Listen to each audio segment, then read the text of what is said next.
ప్రియమైన దేవుని బిడ్డలారా సంగమా, ఈ 2021 సంవత్సరం జూన్ మాసం 20వ దినము 3వ పునరుద్ధానపు ఆరాధన. ఈ రోజున అందరూ ప్రపంచమంతా తండ్రి ఫాదర్స్ డే, తండ్రి యొక్క అనుభవాలను గురించి ధ్యానించే విధానం. ఈ రోజున మన జీవితంలో కూడా దేవుడు మనల్ని ఎలా కాపాడుతాడు, దేవుణ్ణే మనం తండ్రిగా చేసుకుంటే ఆయన మనకి ఎలాగా ముందుకు నడిపిస్తాడు మనం చూస్తే, దావీదు మహారాజు తన గ్రంథంలో కీర్తన గ్రంథం 32వ అధ్యాయం 6వ వచనంలో ఇలాగ ప్రస్తావన చేస్తున్నాడు. చదువుదాం ఒకసారి. అది కీర్తనల గ్రంథం 32వ అధ్యాయం 6వ వచనం. కావున నీ దర్శన కాలమందు, ప్రియమైన సంగమా, దేవుని బిడ్డలారా, చాలా జాగ్రత్తగా మనం గుర్తుపెట్టుకోవాలి. కావున నీ దర్శన కాలమందు, భక్తి గల వారందరూ, ఈ మాటను గుర్తుపెట్టుకోండి, భక్తి కలిగిన వారందరూ నిన్ను ప్రార్థన చేయుదురు. నిన్ను ప్రార్థన చేయుదురు. విస్తార జల ప్రవాహములు పొరలి వచ్చినను, చూడండి, విస్తార జల ప్రవాహములు జల పొరలి వచ్చినను, ప్రవాహములు పొరలి వచ్చినను, నిశ్చయముగా అవి వారి మీదికి రావు. నిశ్చయముగా అంటే ఖచ్చితంగా అవి వారి మీదకి రావు. జల ప్రవాహములు అంటే ఇక్కడ నీళ్లు కాదండి, అర్థమవుతుందా? దేవుని కొరకు నువ్వు జీవిస్తున్నప్పుడు నీ మీదకు వస్తున్నటువంటి సాతానుడు ప్రేరేపించినటువంటి మనుషుల యొక్క ఆ ప్రభావము నీ మీదకు వచ్చినా అవి నీకేమీ చేయవు. ఎప్పుడైతే దేవుడు మనల్ని దర్శించాలనుకుంటున్నాడో ఆ దర్శన కాలమందు భక్తి కలిగిన వారందరూ ప్రార్థన చేస్తారంట. భక్తి లేని వాళ్ళు ప్రార్థన చేయరండి. నువ్వు ప్రార్థన చేస్తే నీకు ఎలాంటి పరిస్థితులు ఎదురైనా, సాతానుగాడు ఎలాంటి నీ ముందు పర్వతాలు పెట్టినా, అర్థమవుతుందండి, వరదలు వచ్చినా, తెగుళ్ళు వచ్చినా, ఇబ్బందులు వచ్చినా, అవమానాలు వచ్చినా, రోగమే కలిగినా, నీ జీవితంలో అవి నిన్నేది చేయలేదని ప్రార్థన చేసే భక్తుల గురించి దావీదు దేవునితో మాట్లాడుతున్నాడు. ఈ కీర్తన గ్రంథాన్ని మనం చూస్తే 32వ అధ్యాయము క్షమాపణతో కూడినదండి. దేంతో కూడిందండి? కీర్తన, ఒక్కొక్క కీర్తన గ్రంథం ఒక్కొక్క అనుభవంలో ఉంది. నాకు 30వ అధ్యాయాన్ని గురించి చెప్పినా నేను. ఈ 32వ అధ్యాయం కీర్తన దేనికి సంబంధించినంటే దేవుని యొక్క శక్తిని, దేవుని యొక్క బల ప్రభావాన్ని కనుపరచడానికి కారణంగా ఉంది. క్షమాపణతో కూడింది. లేక కృంగిపోయిన వేదనతో ఉంటే సహాయము కొరకు ప్రార్థన విజ్ఞాపన చేసే అధ్యాయం ఈ అధ్యాయం.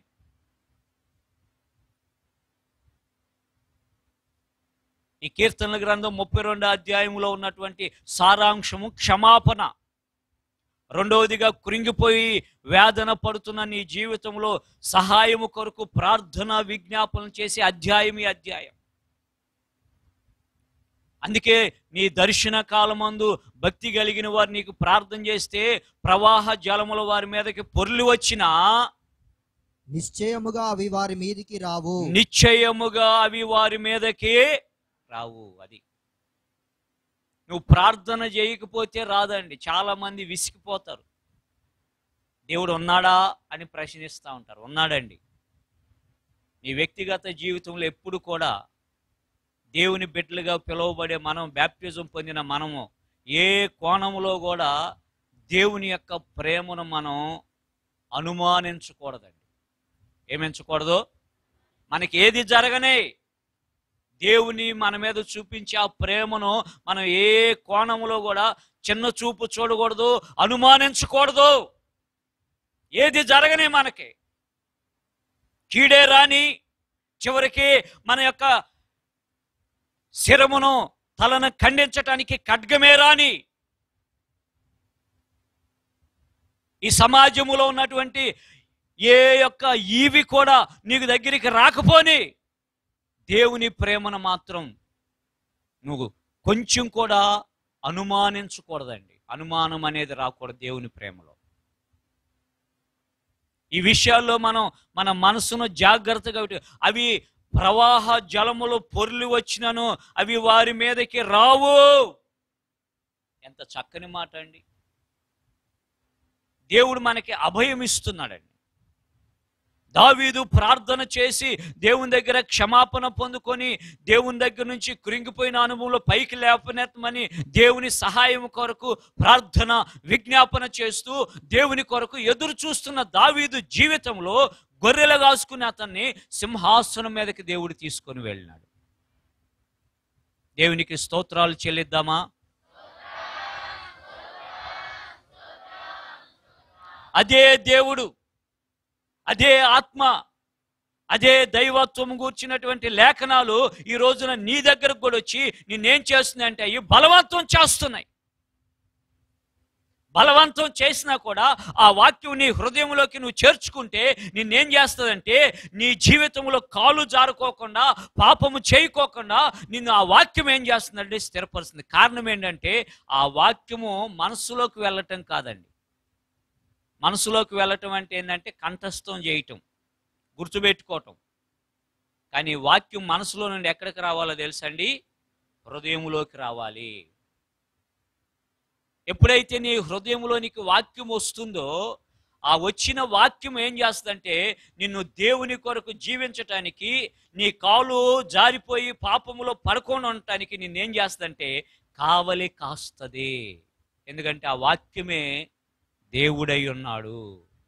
చూడండి, అందుకే యెషయా గ్రంథము 55వ అధ్యాయము 6వ వచనం చదువుదాం మనం. యెషయా గ్రంథం 55వ అధ్యాయము 6వ వచనం. యెహోవా మీకు దొరకు కాలమునందు, గమనించండి, ఇక్కడ ప్రవక్త చెబుతున్నాడు దర్శన కాలం అందంటే ప్రభు మన దగ్గరకు వచ్చి మనల్ని దర్శించే సమయం. ఆయన దాటిపోకముందే నువ్వు ఆయన గుర్తుపట్టాలి. యెహోవా దొరకు కాలమునందు ఆయనను వెదకుడి. యెహోవా దొరికే కాలములో ఆయన దొరికే కాలం మనకిది. కృపాకాలం ఇది. నీ ఇబ్బందుల్లో, నీ వేదనలో, దుఃఖములో, నిట్టూర్పులో, బలహీనతల్లో, అవమానాల్లో, కురింగిపోయిన వేళలో ఎక్కడికి వెళ్ళినా నీకు పరిష్కారం దొరకదని ఇదిగో తబ్బిబ్బిలాడుతూ కురింగిపోతూ వేసారిపోతూ తల్లడిల్లిపోతున్నా నీకు ఆయన దొరికే కాలం ఈ కాలం. ఆయనను వెదకు. ఆయన సమీపములో ఉండగా ఆయనను వేడుకొనుడి. ఆయనను వేడుకోవాలంటే ప్రార్థన చేయాలి, విజ్ఞాపన చేయాలి, మొరపెట్టాలి. ఇలాగా ప్రభు సన్నిధిలో ప్రార్థన చేయటం అనే విషయాలు చూస్తే దాదాపుగా ఒక 20 అనుభవాలు ఉన్నాయండి. ఎన్ని అనుభవాలు? 20 అనుభవాలు. అంగలార్చు, ఏడు, మొరపెట్టు, బ్రతిమలాడుకో, ఆయన దగ్గరికి వెళ్ళి లాలనగా మాట్లాడు.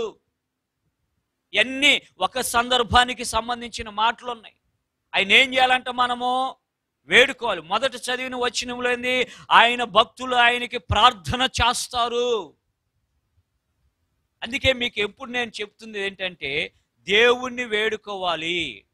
మీరు ఆదివారం మందిరానికి వచ్చి దేవుణ్ణి ఆరాధించాలన్నా, మిగిలిన సమయాల్లో దైవజనుడిని కలవాలనుకుని వచ్చినప్పుడు కూడా మొట్టమొదటిగా మీరు ఇంటి దగ్గర ఉండగానే మీకు వచ్చినటువంటి సమస్య కానీ ఆ ఆలోచనే కానీ మొట్టమొదటిగా ఏం చేయాలంటే ప్రభు దగ్గర పెట్టాలి. దాన్ని ఎక్కడ పెట్టాలండి? ప్రభు పాదాల దగ్గర పెట్టాలి.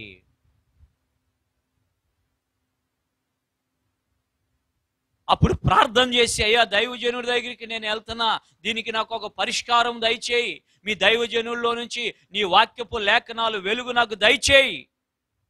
చూడండి, ఈ రోజున చాలా మంది ఏం చేస్తున్నారంటే అలాగ చేయకోకుండానే వారి పనులు ప్రారంభిస్తున్నారు. చివరికి ఏమైపోతున్నారంటే ఆ పనుల్లో వాళ్ళు అధోగతి పాలైపోతున్నారు. ప్రయోజనం లేకోకుండా ఉండే. చూడండి, యెషయా గ్రంథం 30వ అధ్యాయము మొదటి వచనం చదువుదాం. యెషయా గ్రంథం 30వ అధ్యాయం మొదటి వచనం. యెహోవా వాక్కు ఇదే, యెహోవా వాక్కు ఇదే, లోబడని పిల్లలకు శ్రమ. చూడండి ఎవరికి శ్రమ అంట? నువ్వు ఎప్పుడైతే దేవుని యొక్క మాటకి వాక్యానికి లోబడకపోతే నీకు శ్రమ. ఎందుకు శ్రమ వస్తుందంటే నీకు అనుకూలమైనటువంటి అనుభవాలు నువ్వు చేస్తున్నావు, నీకు అనుకూలం లేనటివి, నచ్చనటువంటివి, దేవుడు చెప్పినటువంటి విషయాలు ఈ లోకంలో నీకు అది ఇబ్బందికరంగా ఉన్నప్పుడు వాటిని చేయట్లా, అందుకే శ్రమ. పాపమునకు పాపము కూర్చుకొనున్నట్లుగా, చూడండి, పాపమునకు పాపము కూర్చుకొనున్నట్లుగా వారు నన్ను అడుగక ఆలోచన చేయుదురు. గమనించాలి అక్కడ ఆ మాటను మీ బైబిల్లో ఒకవేళ మీకు గుర్తుండటానికి ఒక్కోసారి చదువుకున్నప్పుడు అండర్లైన్ చేసుకొని పెట్టుకోండి దాన్ని. వారు నన్ను అడుగక ఆలోచన చేస్తున్నారు. అర్థమవుతుందా ప్రియమైన దేవుని బిడ్డలారా, సంగమా? నువ్వు దేవుణ్ణి అడగాలి. నా ఆత్మ నియమింపని సంధి చేసుకొందురు. ఆలోచన చేయట్లే. రెండోది, దేవుని ఆత్మ నియమింపని దాన్ని సంధి చేసుకుంటున్నారు, దాంతో కలిసిపోతున్నారు. నా ఆత్మ నియమింపదానిని, నా ఆత్మ నియమింపని సంధి చేసుకొందురు. నా ఆత్మ నియమింపని దాన్ని సంధి చేసుకుంటున్నారు. ఎంత దౌర్బల్యమైన జీవితం అండి. అందుకే దేవుని ఆత్మ నీకేది చెబుతుందో చూడండి. దైవజనుడు దగ్గరకు వచ్చి నువ్వు అడిగినప్పుడు దైవజనుడు నీ ముఖము చూసి దేవుని యొక్క ఆత్మ ద్వారా వివేచించి దేవునికి ఇది చేయబోతున్నాడని చెబితే దైవజనుడిని ఏం చేస్తారో తెలుసా? ధిక్కరిస్తారు.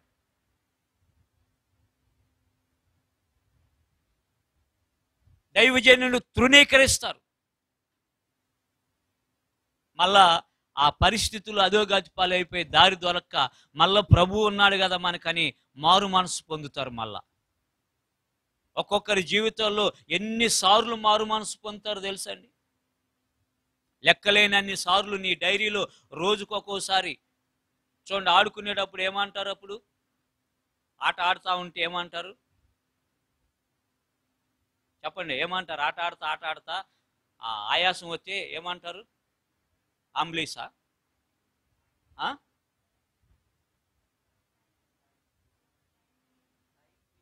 Time piece, time please.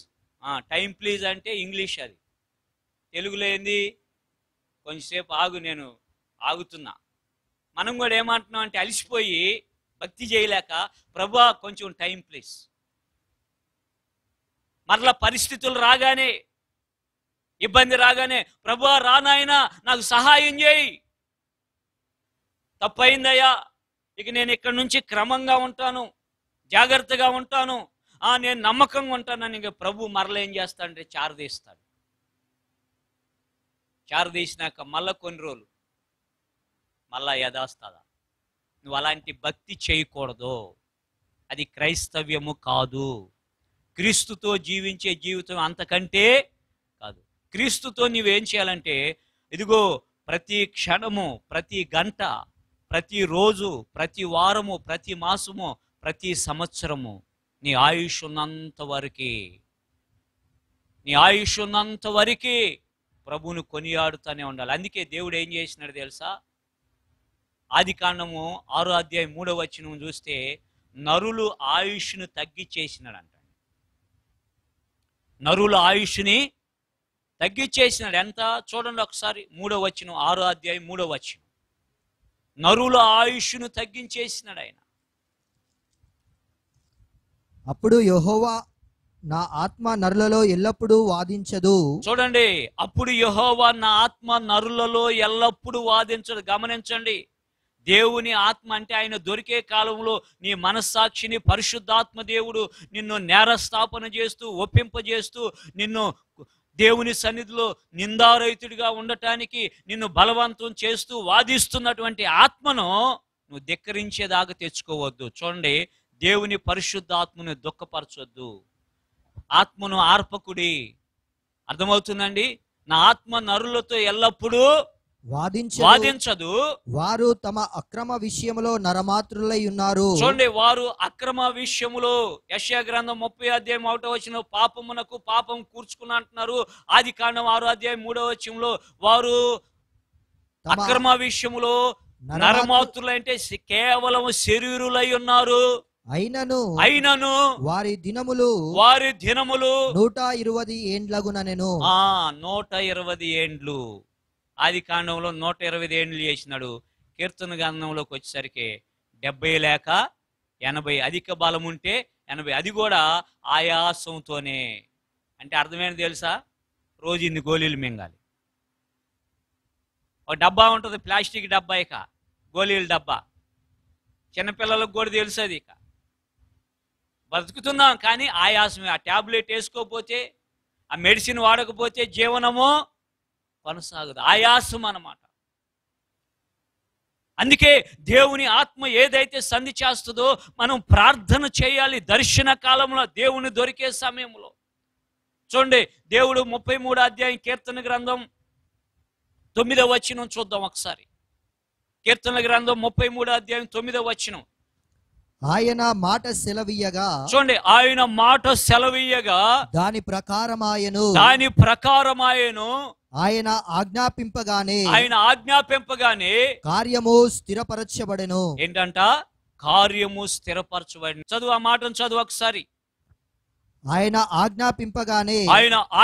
చూడండి, మాట కాదు, ఆజ్ఞ. గమనించాలి, ఇక్కడ కూడా మాట చెప్పేది వేరు, ఆజ్ఞాపించేది వేరు. దానిలో వ్యత్యాసం ఉంటది, గమనించాలి. ఆజ్ఞ ఇవ్వగానే కార్యము స్థిరపరచబడెను. హల్లెలూయా.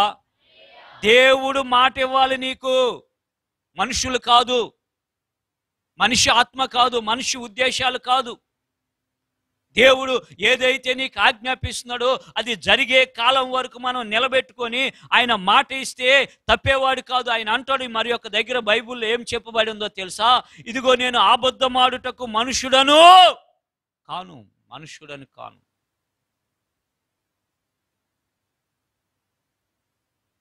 నువ్వు బైబిల్ చదువుతూ ఉంటే, వాక్యం వింటూ ఉంటే, నీ హృదయంలో వేదంతో ఉన్నప్పుడు దైవజనులు ఉండే ఆత్మ ద్వారా ఈ మాట నీ కొరకే నా కుమారుడా, నా కుమార్తె అని ప్రభు మాట్లాడుతున్నప్పుడు నువ్వేం చేయాలంటే ఆ మాటను స్వీకరించాలి.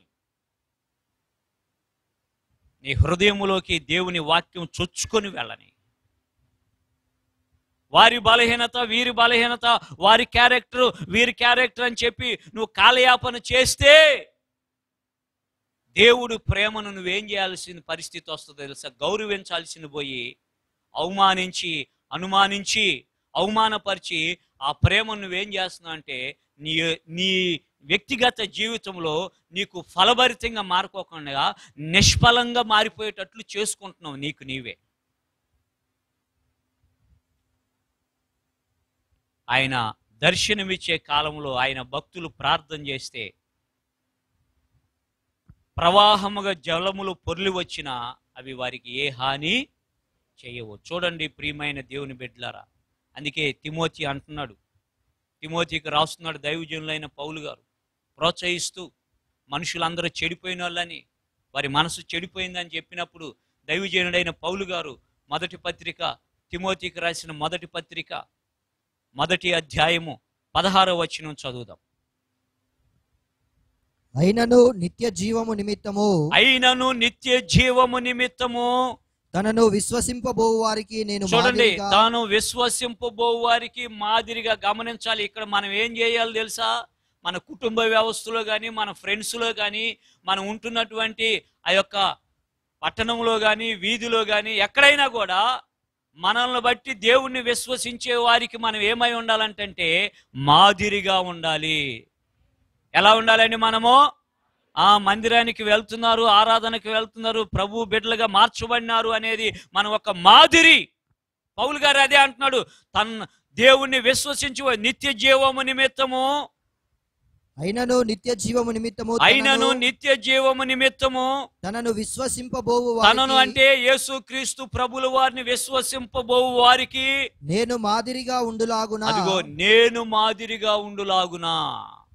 యేసుక్రీస్తు ఆ తన పూర్ణమైన దీర్ఘశాంతమును యేసుక్రీస్తు తన పూర్ణమైన దీర్ఘశాంతమును ఆ ప్రధాన పాపినైన నాయందు అదిగోండి, కనపరిచినట్లు ప్రధాన పాపినైన యేసుక్రీస్తు యొక్క దీర్ఘశాంతము ప్రధాన పాపినైన నాయందు కనుపర్చు నిమిత్తము నేను కనికరింపబడి తిని. నేను కనికరింపబడి తిని. మనం ఇప్పుడు ఏమైనామండి?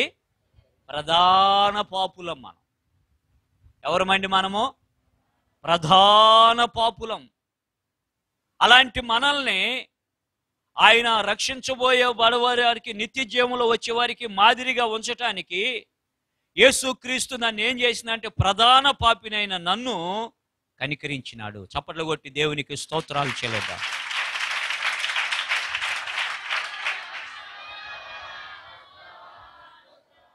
అందుకే ఆ కనికరం పొందుకున్న నీవు నేను కూడా ఇతరుల కనికరం పొందటానికి మనం ఏమవ్వాలంటే ఒక సాక్ష్య జీవితం కావాలి, ఒక మాదిరి జీవితం కావాలి. ఒక దేవుని యొక్క బిడ్డ అయినటువంటి ఆయన యొక్క తండ్రి కుమార యొక్క నామము నొసళ్ళ యందు రాయబడి ముద్రించబడిన వారమని జనులు తెలుసుకునేటట్లు మన యొక్క ప్రవర్తన ఉండాలి, క్రియ ఉండాలి. ఈరోజు నా క్రియలు విశ్వాసులు ఏమైపోతున్నాయి అంటే సన్నగిల్లిపోతున్నాయి. అందుకే ప్రభు అంటున్నాడు, నా యందు భక్తి కలిగిన వారు ప్రార్థన చేసినప్పుడు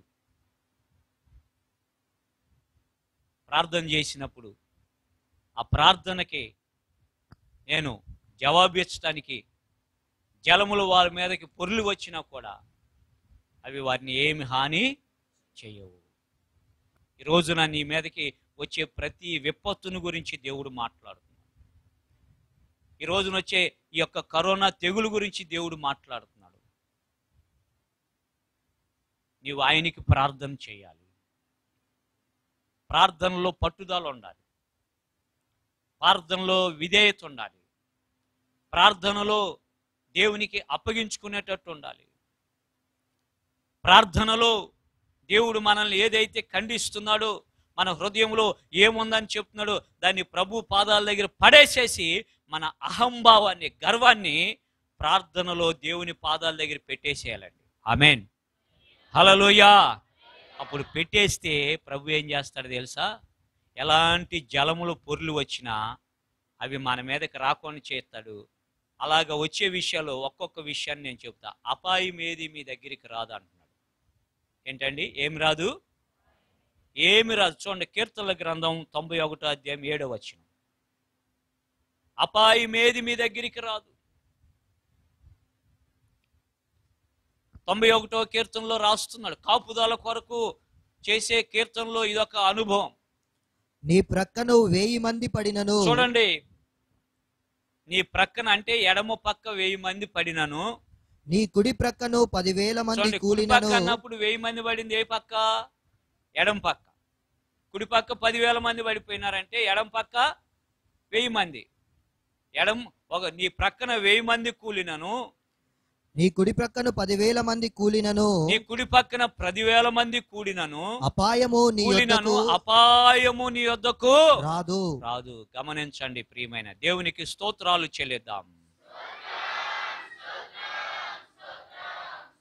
నీవు ఆయన దర్శించే కాలమున నువ్వు ప్రార్థన చేస్తే ఎంతమందికి ఎన్ని పరిస్థితులు రాని, ఎన్ని ఇబ్బందులు రాని, ఎన్ని తెగుళ్ళే రాని, ఎన్ని అనుభవాలే రాని అపాయం నీ దగ్గరికే రాదు. ఇశ్రాయేలు ప్రజలు ఐగుప్తు దేశంలో గెర్షోను ప్రాంతంలో ఉన్నప్పుడు ఐగుప్తు దేశం అంతా తెగుళ్ళు వచ్చినాయి, కానీ గెర్షోను ప్రాంతంలో ఏం లేదంటే ఆ వడగండ్ల వాన పడలేదంటండి. ఆమేన్. అలాగే ఇశ్రాయేలీలు ఉన్నటువంటి గెర్షోను ప్రాంతంలో ఐగుప్తు దేశం ఆ చిమ్మ చీకటి గెర్షోను ప్రాంతంలో వెలుగుందంటండి. ఆమేన్, హల్లెలూయా. కారణం ఏంటంటే అక్కడ తన ప్రజలు ఉన్నారు. నువ్వు ఆయన్ని వెతికి ఆయన నామంలో ప్రార్థన చేస్తే ఏ అపాయం నీ దగ్గరికి రాదు. 1000 మంది ఇటు కూలినా, ఇటు కుడి పక్క 10,000 మంది కూలిపోయినా ఏ అపాయం నీ దగ్గరికి రాదు. నువ్వు వ్యాపారం చేసినా, పని చేసినా, ఏం చేసినా ఎంతో మందికి ఎన్నెన్నో వచ్చేస్తాయి, కానీ నీ దగ్గరికి అది. కారణం ఏంటంటే ఆయన నీ చుట్టూ ఏం చేసినాడంటే ఆయన దూతలని కావలి ఉంచినాడు. హల్లెలూయా, హల్లెలూయా, హల్లెలూయా. ఆయన దూతల్ని కావలి ఉంచినాడు. ప్రియమైన దేవుని బిడ్డలారా, రెండోదిగా చూస్తే తెగులు నీ యొద్దకు రాదు. అదే కీర్తనల గ్రంథం 91వ అధ్యాయం 10వ వచనం. తెగులు నీ దగ్గరకు రాదు. నీకు అపాయమేమియూ రాదు. ఆ ఏ తెగులును నీ గుడారమును సమీపించదు. చూడండి, ఏ తెగులు నీ గుడారం సమీపించదు. అది ధర్మశాస్త్ర గ్రంథములో రాయబడి ఉన్న తెగులైనా, ధర్మశాస్త్ర గ్రంథములో రాయబడని తెగులైనా, నీవు ఆ యెహోవా దొరుకు కాలములో ఆయన భక్తిగా ఉండి ఆయనకు ప్రార్థన చేస్తే ఆ తెగులు నీ దగ్గరికి రానే రాదు. అది నిర్గమకాండం చూడండి ఒకసారి, 12వ అధ్యాయము 12వ వచనం 13వ వచనంలో మనం చూస్తే అక్కడ ఆ ఐగుప్తు దేశంలో జరిగిన విషయాలు చూస్తే దేవుడు ఏం చేసినాడంటే ఆ ఐగుప్తు దేవతలకు తీర్పు తీర్చినాడంట. చదువుదాం. ఆ రాత్రి నేను ఐగుప్తు దేశమందు సంచరించి ఐగుప్తు దేశమందలి మనుష్యులలోనే గాని, అదిగో ఐగుప్తు దేశమందలి మనుషుల్లోనే గాని, జంతువులలోనే గాని తొలి సంతతి అంతయు హతము చేసి ఐగుప్తు దేవతలకందరికిని తీర్పు తీరుస్తాను. నేను యెహోవాను.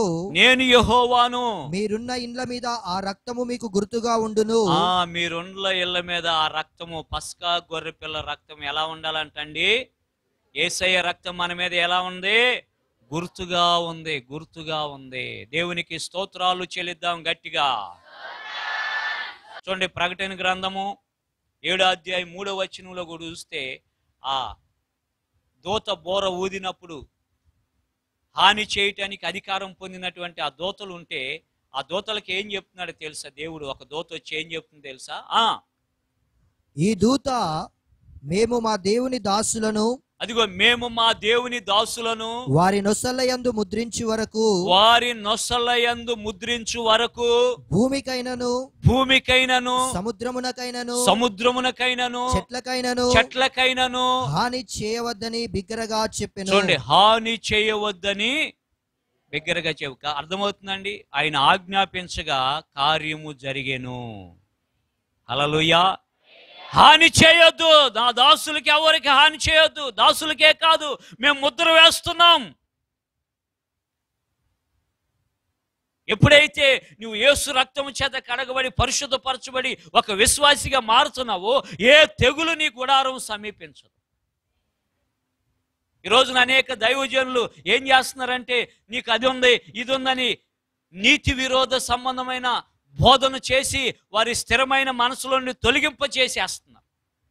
వారి విషయంలో జాగ్రత్తగా ఉండమని పేతురు గారు ఆదినానే తన పత్రికలో రాసినారు. చూద్దాం ఒకసారి ఆ మాటను. పేతురు రాసిన పత్రిక 2వ పత్రిక 3వ అధ్యాయం 17వ వచనం చదువుదాం. చాలా జాగ్రత్తగా ఈ విషయాలు మీరు గమనించాలి. ఈ రోజున అనేకులు నీతి విరోధ సంబంధమైన బోధ చేసి అనేక విశ్వాసులను వాళ్ళకున్న స్థిర విశ్వాసంలో నుండి పాడు చేసేస్తున్నారు. చదువుదాం ఆ మాటను. ప్రియులారా, మీరు ఈ సంగతులు ముందుగా తెలుసుకొని ఉన్నారు గనుక మీరు నీతి విరోధుల తప్పు బోధ వలన తొలగింపబడి, నీతి విరోధులు చూడండి, నీతి విరోధుల తప్పు బోధ వలన తొలగింపబడి మీకు కలిగిన స్థిర మనస్సును విడిచి పడిపోకుండా కాచుకొని ఉండి. దేవునికి ఒకసారి దేవునికి చేతులెత్తి గట్టిగా స్తోత్రాలు చెల్లిద్దాం. పడిపోకుండా ఉండటానికి నువ్వు కాచుకొని అంటే రెడీ టు, సిద్ధంగా ఉండు పడిపోకోకుండా ఉండటానికి. నీతి విరోధ సంబంధమైన బోధ,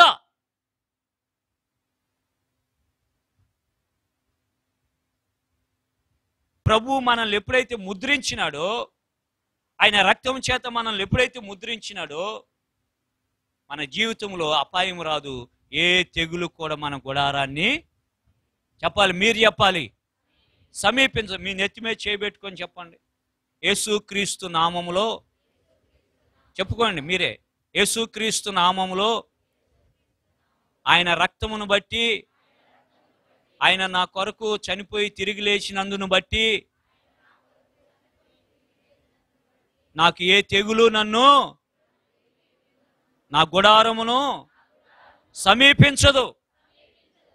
ఆమేన్. గట్టిగా చెబుదాం ఇప్పుడు హల్లెలూయా. అర్థమవుతుందా ప్రియమైన దేవుని బిడ్డలారా? ఒక దైవజనుడికి కృప ఇచ్చినా కూడా పౌలు గారు అన్నట్టు సాక్షార్థంగా ఉండటానికి, దేవుని నామం మహిమపరచబట్ట, అందుకే మనం ఏం చేయాలంటే ముద్రించబడాలి. తన దాసులకి ఏ హాని చేయొద్దు, సముద్రానికే గాని, చెట్లకే గాని, భూమికే గాని అని చెప్పి ఆజ్ఞాపించిందంట దేవదూత. మీకు ఇంకా విషదపరిచి చెప్పాలంటే ఈ ప్రకటన గ్రంథము 7వ అధ్యాయం 3వ వచనములో ఉన్నటువంటి ఈ యొక్క ప్రవచన లేఖనాలు నెరవేర్పు ఎప్పుడంటే సంఘము ఎత్తబడిన తర్వాత 2వ 3.5 సంవత్సర కాలంలో అప్పుడు జరిగే కార్యాలు ఇవి. అయితే మనకి ఆదరణ ఏంటంటే ఆయన బిడ్డలమైన మనకు ముద్రించబడినాం కాబట్టి మనకి ఏ హాని, చెప్పండి, ఏ హాని జరగదు. అది ఈ విషయాలు చాలా జాగ్రత్తగా గుర్తెరగాలి. ప్రియమైన దేవుని బిడ్డలారా సంగమా, మూడవదిగా మనం చూస్తే భీతి నీ యొద్దకు రాదు. భీతి. యెషయా గ్రంథం 54వ అధ్యాయం 14వ వచనం. యెషయా గ్రంథం 54:14. నీవు నీతిగల దానవై స్థాపింపబడుదువు, నీవు నీతిగల దానవై స్థాపించబడుదువు, నీవు భయపడనక్కరలేదు, నీవు భయపడనక్కర్లేదు, బాధించువారు నీకు దూరముగా ఉందురు, బాధించేవారు నీకు దూరం అయిపోతారు, భీతి నీకు దూరముగా ఉండును, అది నీ దగ్గరికి రానే, అది నీ దగ్గరకు రానే రాదు. చప్పట్లు కొట్టి దేవునికి స్తోత్రాలు చెల్లిద్దాం.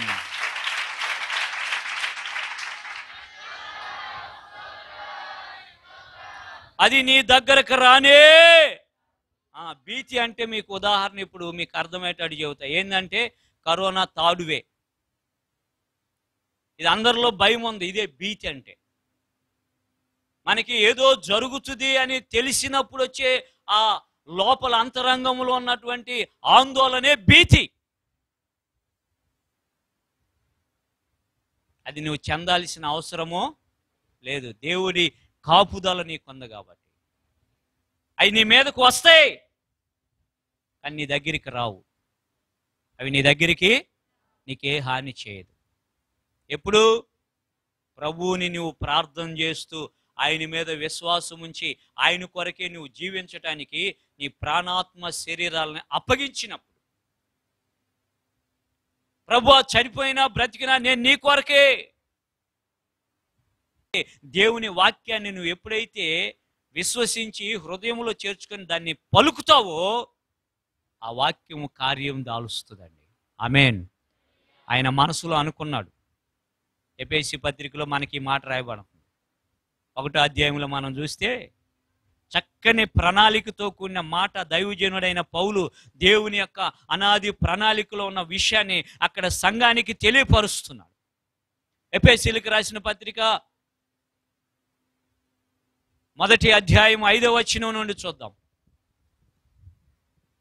ఎట్లనగా తన ప్రియుని యందు తాను ఉచితముగా మనకు అనుగ్రహించిన తన కృపా మహిమకు కీర్తి కలుగునట్లు తన చిత్త ప్రకారమైన దయా సంకల్పము చొప్పున యేసుక్రీస్తు ద్వారా తనకు కుమారులనుగా స్వీకరించుటకై మనలను ముందుగా తన కోసము నిర్ణయించుకొని, మనల్ని ముందుగా తన కోసం నిర్ణయించుకొని మనము తన సూర్యుడిని కలగమని, చంద్రుని కలగమని, భూమిని కలగమని, వృక్షాలను జంతువులన్నిటిని కలగమని చెప్పి ఆజ్ఞించే కంటే ముందుగా ఏం చేసినాడంట?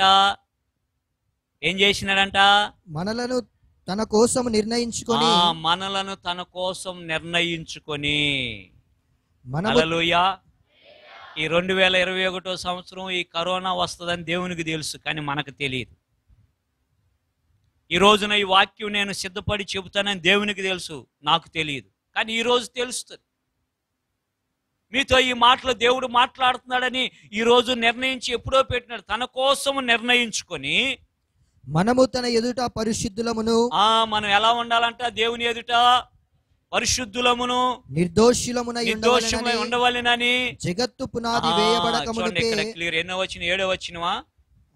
6వ వచనం. జగత్ పునాది వేయబడక మునిపే అంటే ఆయన ఆజ్ఞాపించి భూమిని, సూర్యుడిని, చంద్రుణ్ణి మనకంటే ముందే ప్రేమ చేత. ఏం చేత అండి? ప్రేమ చేత ఆయన క్రీస్తులో మనలను ఏర్పరచుకొనెను. ఎవరిలో ఏర్పాటు చేసుకున్నాడు? ఆయన అంటే ఇక్కడ తండ్రి అయిన దేవుడు క్రీస్తులో, యేసులో కాదండి, గుర్తుపెట్టుకోండి. ఇక్కడ వ్యత్యాసం గమనించాలి. యేసులో కాదు, క్రీస్తులో. క్రీస్తు అంటే అభిషిక్తుడు. ఈ రోజున విశ్వాసులు యేసు దగ్గరికి వస్తున్నారు కానీ క్రీస్తు దగ్గరికి రావట్లా. క్రీస్తు దగ్గరికి వస్తే క్రీస్తు ఏం చేస్తాడంటే అందరినీ సహించమంటాడు, అన్నిటిని ఓర్చుకోమంటాడు, అన్నిటిని భరించమంటాడు, అన్నిటిని మోయమంటాడు, అన్నిటినీ తాలుకోమంటాడు. ఆ క్రీస్తు ప్రేమ రావాలి. ఆమేన్, హల్లెలూయా. క్రీస్తు అభిషిక్తుడు. అభిషిక్తుని యొక్క గుణగణ క్రీస్తులో మనల్ని ఏర్పాటు చేసుకొని దేవుని కృపా మహదైశ్వర్యమును బట్టి, దేవుని కృప మహదైశ్వర్యమును బట్టి ఆ ప్రియుని యందు ఆయన రక్తము వలన మనకు విమోచనము, అనగా మన అపరాధములకు క్షమాపణ మనకు కలిగి ఉన్నది. అంటే అనగా అని చెప్పి మన అపరాధములకు క్షమాపణ మనకు కలిగి ఉన్నది. మనకి కలిగి ఉన్నది. దేవునికి స్తోత్రాలు చెల్లిద్దాం. మన అపరాధములకు క్షమాపణ కలిగి ఉన్నది. నా ఎడల అపరాధములు చేసిన వారిని నేను క్షమించినట్లు నా అపరాధములను, యేసు ప్రభు నేర్పిన ప్రార్థన ఇది. అప్పుడే భీతి నీ దగ్గర ఉండదు. నువ్వు క్షమించుకోనుంటే ఆ భీతి నిన్ను వెంటాడుతూనే ఉంటది.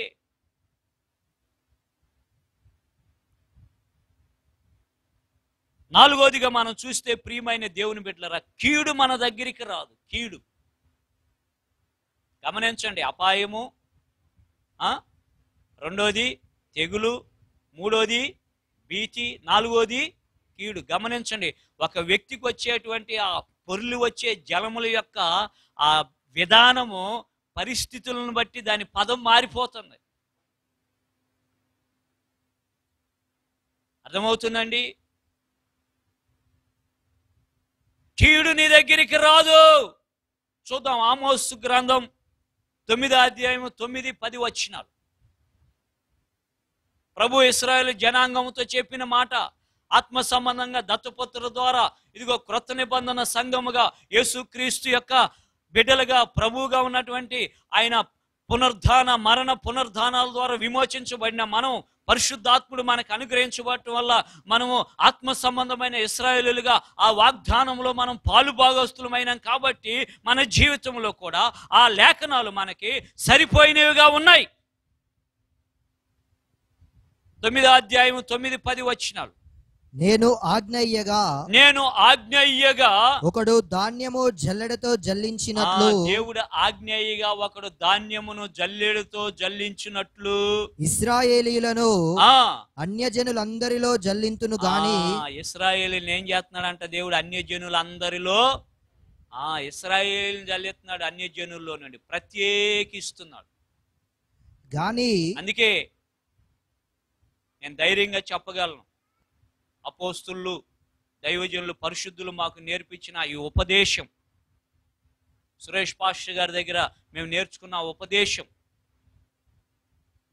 ప్రత్యేకమైనది. అన్యజనుల్లో నుండి గమనించాలి, ఇశ్రాయేలుని అన్యజనుల్లో నుంచి జల్లించినట్లు ఒకడు ధాన్యమును జల్లించినట్లు ఇశ్రాయేలీల్ని అన్యజనుల్లో నుంచి నేను జల్లిస్తాను. గాని ఒక చిన్న గింజైనా నేల రాలదు. ఒక చిన్న గింజైనా నేల రాలదు, పాడైపోదు. చప్పట్లు కొట్టి దేవునికి స్తోత్రాలు చెల్లిద్దాం.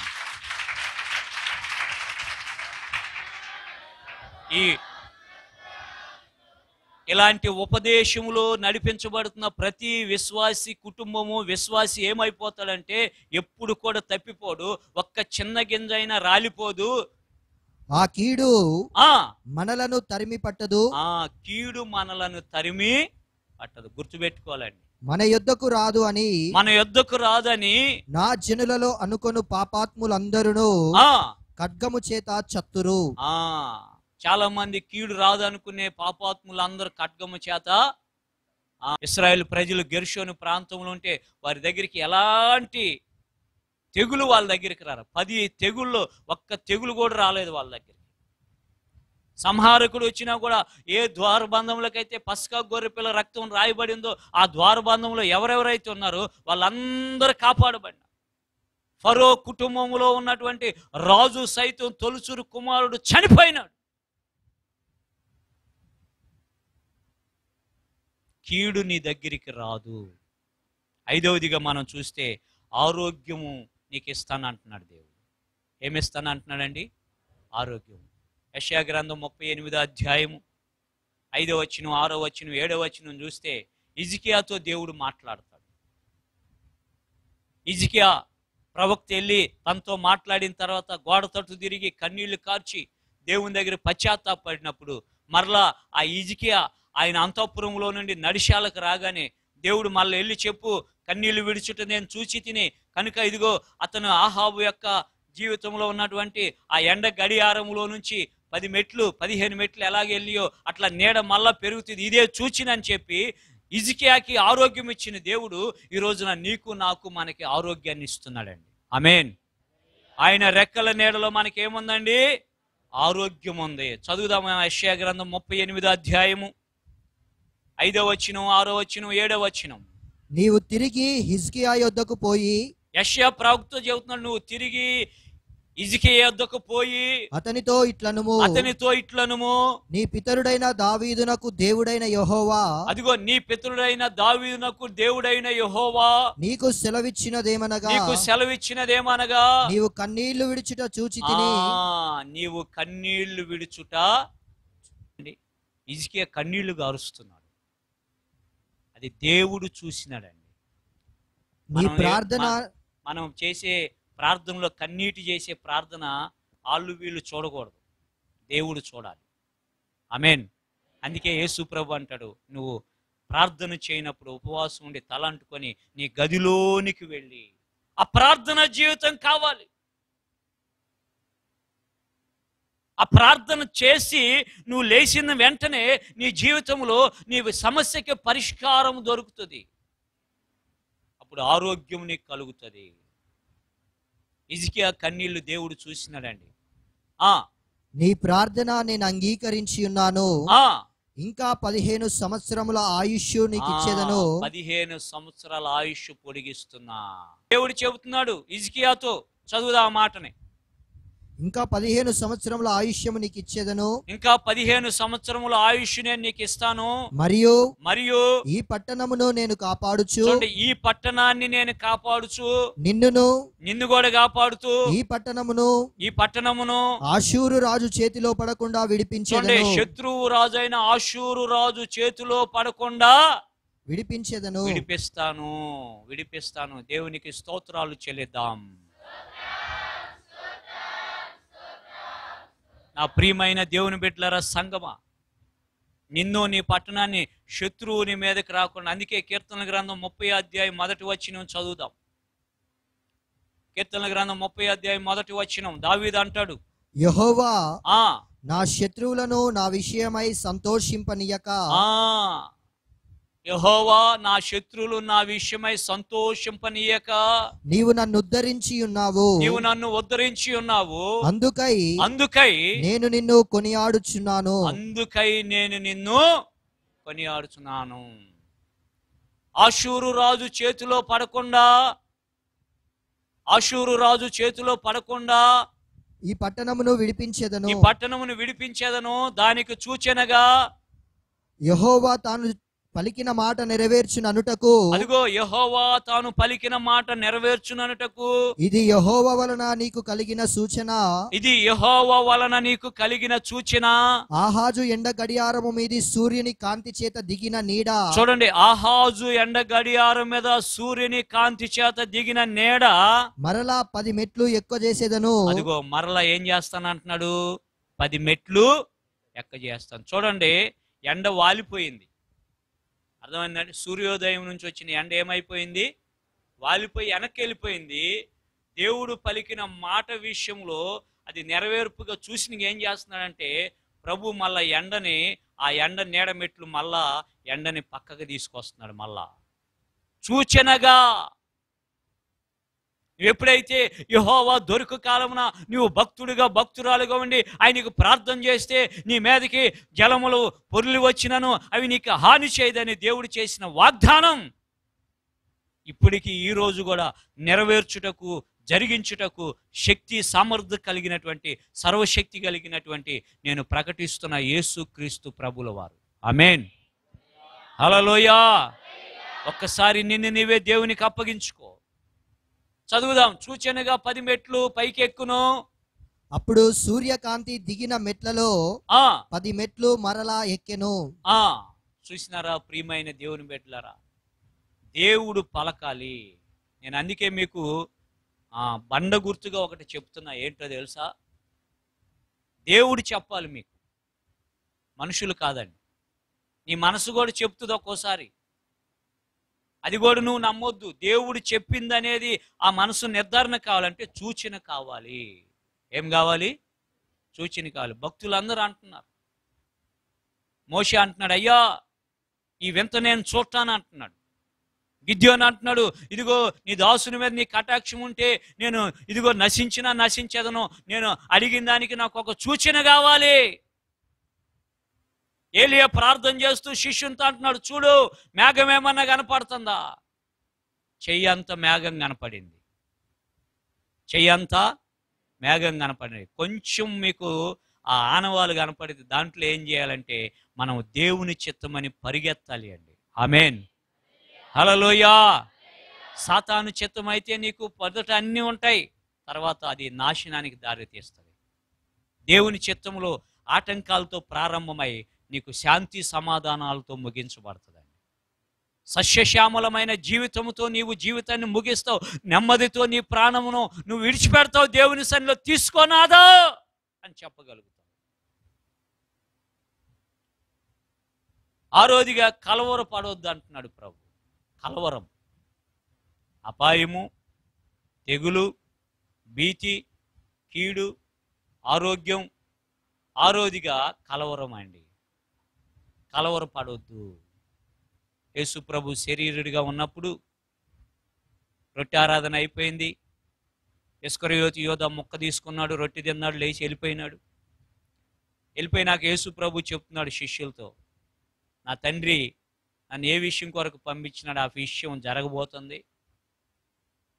ఆ విషయం నేను చేస్తున్నానని, నా ద్వారా తండ్రి మహిమపరచబడుతున్నాడని నేను సంతోషిస్తున్నానని ఈ విషయాలన్నీ చెబుతూ వచ్చి నేను ఇలాగా ఇక మీతో ఉండను, నేను వెళ్ళే పరిస్థితి వేరంటే పేతురు అంటాడు, నేను కూడా వస్తా అంటే ప్రభు అంటాడు, ఇప్పుడు నువ్వు అక్కడికి వచ్చేది రాలేవు, నువ్వు తర్వాత వస్తావు అని చెప్పినాక యేసు ప్రభుని పట్టుకొని తీసుకెళ్ళి సిలువేస్తారండి. సిలువేయటానికి ఆ రాత్రి జరుగుతున్న సన్నివేశాలు. పేతురుతో అంటాడు ప్రభు, నువ్వు నన్ను ఎరగనని ముమ్మారు అనేదాకా కోడి కుయ్యిది ఈరోజు అని చెప్తాడు. చెప్పిన తర్వాత 14వ అధ్యాయం యోహాను సువార్త 1వ వచనంలో చెప్తాడు ఆయన, మీ హృదయములను కలవరపడనీయకండి. మీ హృదయమును కలవరపడనీయకుడి. దేవుని యందు విశ్వాసం ఉంచుచున్నారు. గమనించాలి, దేవుని యందు విశ్వాసం ఉంచుతున్నారు, నా యందును విశ్వాసం ఉంచు. యేసు ప్రభు యందు కూడా విశ్వాసం ఉంచాలి. అందుకే యేసు ప్రభు చెబుతాడు, నా నామమున తండ్రిని మీరు ఏది అడిగినా కూడా మీకు అనుగ్రహించబడతారు. చాలా మంది దేవుడు దేవుడు అంటాడు, యేసు ప్రభుని నమ్మరు. కొన్ని సందర్భాల్లో యేసు ప్రభుని నమ్ముతారు, తండ్రి అయిన దేవుణ్ణి చెప్పండి నమ్మరు. ప్రియమైన దేవుని బిడ్డలారా, సంగమా, కలవరం రానియొద్దు మన హృదయములో. కలవరపడవద్దు అంటున్నాడు ప్రభు. కలవరం నీ దగ్గరికి రాదు. చివరిగా 7వదిగా చింత మన దగ్గరికి రాదు. పేతురు గారు తన పత్రికలో రాస్తున్నాడు, మొదటి పత్రిక 5వ అధ్యాయం 17వ వచనం. పేతురు రాసిన మొదటి పత్రిక 5వ అధ్యాయం 7వ వచనం. ఆయన మిమ్మును గూర్చి చింతించుచున్నాడు గనుక. చూసినారా, యేసు ప్రభు మనల గురించి ఏం చేస్తున్నాడంటండి? నా బిడ్డలకి ఏది కావాలో ఒక తల్లి ఒక తండ్రి తన పిల్లలకి ఏది కావాలనేది ముందుగానే ఆలోచిస్తారు. స్కూల్ స్టార్ట్ అయితే ఫీజు కట్టాలి, బట్టలు కొనాలి, బుక్స్ కొనాలి, షూ కొనాలి, బ్యాగ్స్ కొనాలి, వాటర్ బాటిల్ కొనాలి, క్యారేజీ కొనాలి, సైకిల్ దొక్కగలిగితే సైకిల్ కొనియాలి, ఒక ఆటో మాట్లాడాలి. ఇవన్నీ తల్లిదండ్రులకు చింత కాదా? అలాగే తండ్రి అయిన దేవుడు యేసుక్రీస్తు ప్రభు పరిశుద్ధాత్మ దేవుడు మనల్ని గురించి చింతిస్తున్నాడు గనుక మీ చింత యావత్తు ఆయన మీద వేయుడి. ఆయన మీద వేయాలి. మనం చింతించొద్దు. మనం చింతించి చింతను మొరడు ఎక్కువ చేసుకోలేము, మొరడు తక్కువ, అది అంతే ఉంటది.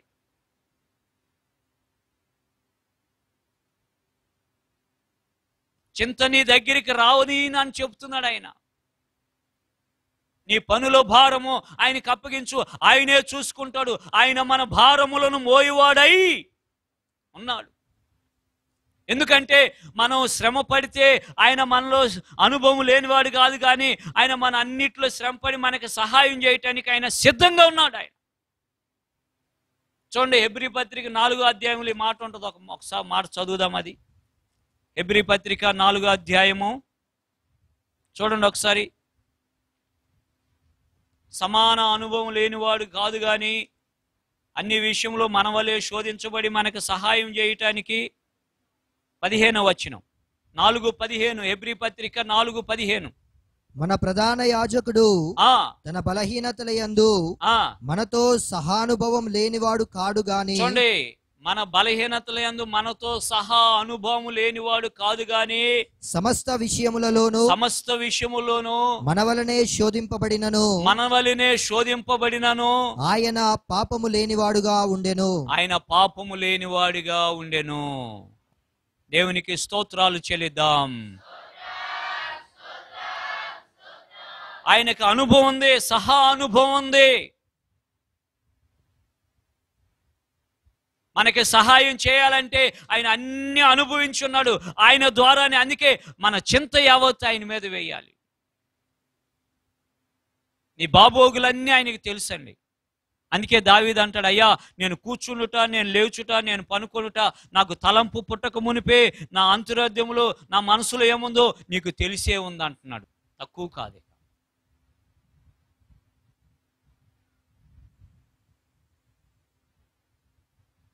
అందుకే దావీదు దేవునితో ఉన్న ఆ అభినవ సంబంధం, సత్సంబంధాన్ని మన వ్యక్తిగత జీవితంలో తీసుకోవాలి.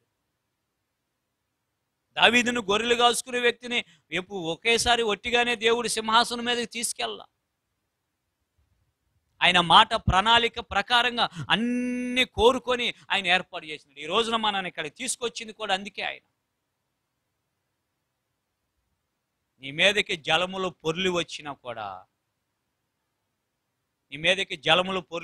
కూడా, నిశ్చయముగా అవి వారి మీదికి రావు. అవి వారి మీదకి, గమనించండి, వారి అంటే ప్రత్యేకించబడిన వారు అని అర్థం. వారు అంటే ప్రత్యేకించబడిన వారు, అందరు కాదండి.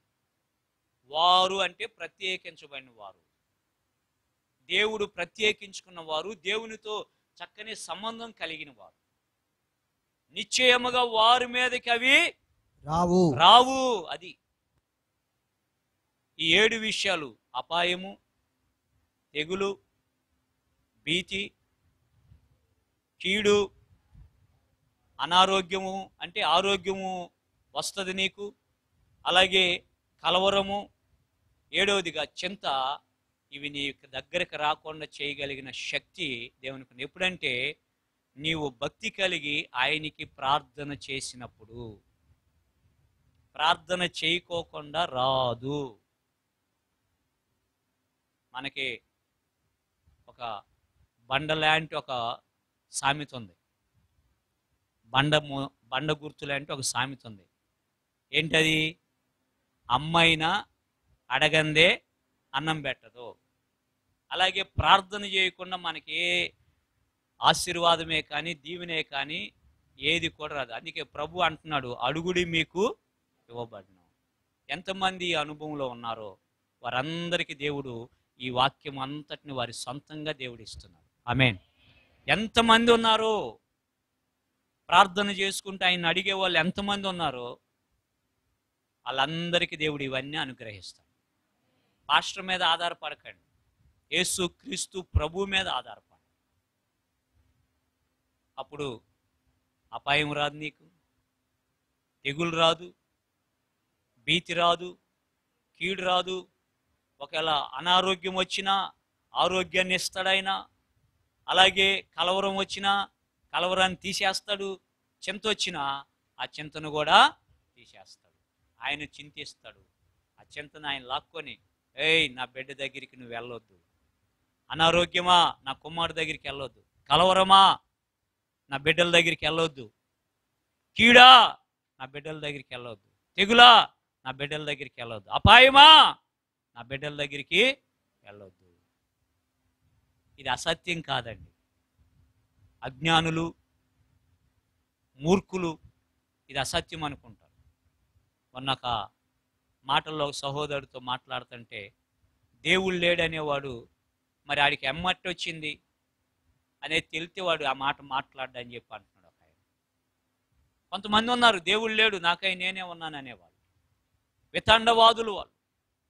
నువ్వు జ్ఞానం కలిగి ఉన్నావు, ఆహారం తింటున్నావు, కాబట్టి నువ్వేం చేయాలంటే ప్రయోజనకరమైన దాని గురించి అన్వేషించు, విశ్వసించు, దేవుని మీద ఆధారపడి ఆయనకి మాత్రమే ప్రార్థన చేయి. దేవుడు అలాంటి దీవెనలు ఇక్కడ కూడి ఉన్నటువంటి మనందరికీ దేవుడు దయచేయును గాక. ఆయన భక్తుల గుండా ఆయనకి ప్రార్థన చేసే మనందరికీ ఆ దీవెనలు మన మీద వర్షం వలె కుమ్మరించును గాక. ఒకసారి మోకరిద్దామా, ఒక తీర్మానానికి వద్దాం. ప్రేమగల తండ్రి పరిశుద్ధుడా, నీకు కోట్లాది స్తోత్రాలు చెల్లిస్తున్నాను. నీకు ప్రార్థన చేసేవారికి నువ్వు ఎలాంటి దీవెనలు ఇస్తావో, అపాయము రాకుండా, తెగులు రాకుండా, కీడు రాకుండా, అనారోగ్యం వచ్చినప్పటికీ ఆరోగ్యాన్ని ఇచ్చే దేవుడిగా, కలవరాన్ని తీసేసే దేవుడిగా, చింతను తీసేసే దేవుడిగా ప్రభువా నీవు ప్రత్యక్షమవుతున్నందుకు స్తోత్రాలు. ప్రతి బిడ్డను మీరు దొరికే కాలంలో వారు వెదుకుటకు సహాయం చేయండి. మీ వద్ద ఆలోచన చేయుటకు సహాయం చేయండి. అయ్యా పాపమునకు పాపము కట్టుకొనక మీ వద్ద ప్రాయశ్చిత్తం చేసుకునే కృప దయచేయండి. అలాంటప్పుడు జలములో పొర్లి వచ్చినను, విస్తార జలములో పొర్లి వచ్చినను నిశ్చయముగా వారి మీదకి రావు అని చెప్పిన దేవుడవు రాజా. అట్టి కృపతో మీ కృప వీరికి ప్రాకారంగా ఉంచి నడిపించమని మీ చేతికి సమర్పిస్తూ తీర్మానం చేసుకున్న బిడ్డలను చేయిపట్టి నడిపించమని, బలపరచుమని నజరేయుడైన యేసు క్రీస్తు నామములో అడిగి వేడుకొని ప్రార్థిస్తున్నాను తండ్రి. ఆమేన్.